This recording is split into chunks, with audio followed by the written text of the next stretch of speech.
Welcome back to the Armory today. Today we're going to go through all the case preparation. So, what we've got our box of clean brass 54R. Got our set of dies laid out. We've got our reloading manual ready for any information that we need. We've got our basic tools, and we've got our RCBS press here ready to go. So first thing we're going to need to do is we're going to need the correct shell holder for the case. And once we have the correct shell holder, we come and insert it into the press like so, and we'll stick our first case in there. So now there is no die in the press as it is. To pop the primers out, I have just a simple decapping die, and that's all it does, is just decapping. So we're going to screw the decapping die into the press, and I already have the lock nut set about where I want it. It's not super critical on the decapping die, but and then we're just gonna pop the primer out of the case. Now, this decapping die, you don't need a dedicated decapping die. Most resizing dies will have a decapping pin in it, but I learned long ago that it's good to have redundancy in your system, and if for some reason a pin on the decapping die breaks, I've got a backup that I can use. Plus, I don't like running the decapping with the sizing. I like to kind of feel how the primers are coming out. It's just kind of my preference. Not necessary, but it's an option. So once that's popped out, you can see primer pocket looks nice and good. Primer hole looks nice and good. So we can continue on to the next steps. Alright, so once it's decapped, the next step is going to be resizing. And the first part of that is we're going to lube up the case. Now I like the aerosol spray, but you can also get the wax. This works just fine. A little dusty. I haven't used this in a long time. I actually switched over to using the aerosol spray years ago, and I never looked back. So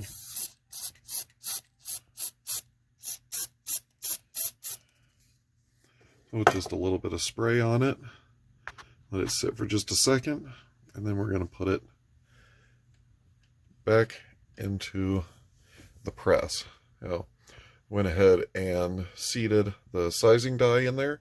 And basically what you want to do with the sizing die is it needs to make full contact with the shell holder.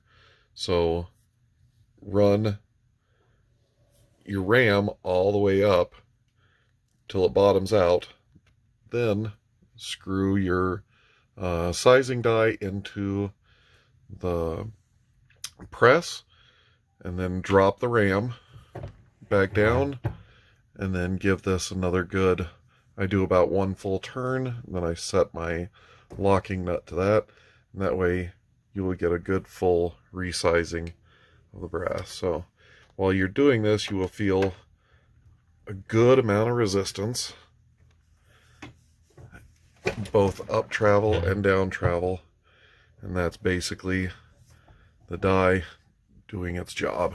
So comes out, and now the brass should be shrunk back down to the size it needs. And we've got a little checking tool here, which is a handy little tool. I'm just going to drop it in there, and you see it's now resized back to the correct size.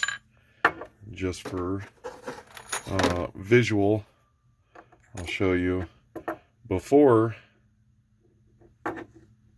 you go through the sizing process, the shell won't go in, and this one just drops right in. That tells you that this is back to proper specs. So in doing so, along with the firing of the cartridge, it does elongate the brass, so the brass is now too long to fit in the chamber properly. So we're going to need to trim the brass. So let's look at how we trim the brass. So here's how I trim the brass. This is quick and easy, but it's not overly precise. It can vary up to about 10 thousandths, 5 or 10 thousandths short, which doesn't seem to cause much of a problem for me. But if you need more precise, I would definitely do it by hand. This is a drill chuck, and this locks on to the brass. So you stick your brass in this little collet, and then you screw these two together, and it locks the brass into this little drill chuck. Now that the brass is locked into the drill chuck, you put this in a power drill, and you use this cutting tool, and this shaft is going to give you your length. This pin is going to bottom out on the base of this through the flash hole, and it's going to give you your cutting length.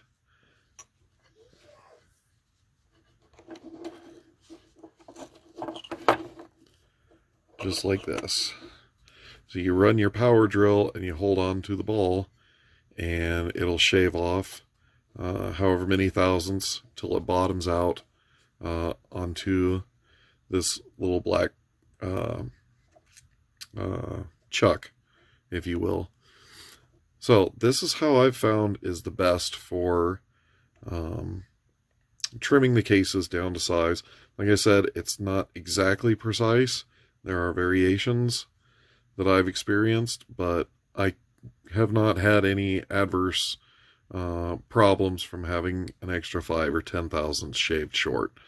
So we'll do that. Now that this is trimmed, we need to clean up the burrs. It's going to leave some pretty sharp, gnarly burrs right on the lip of the case. So we're going to need to knock those down both inside and out.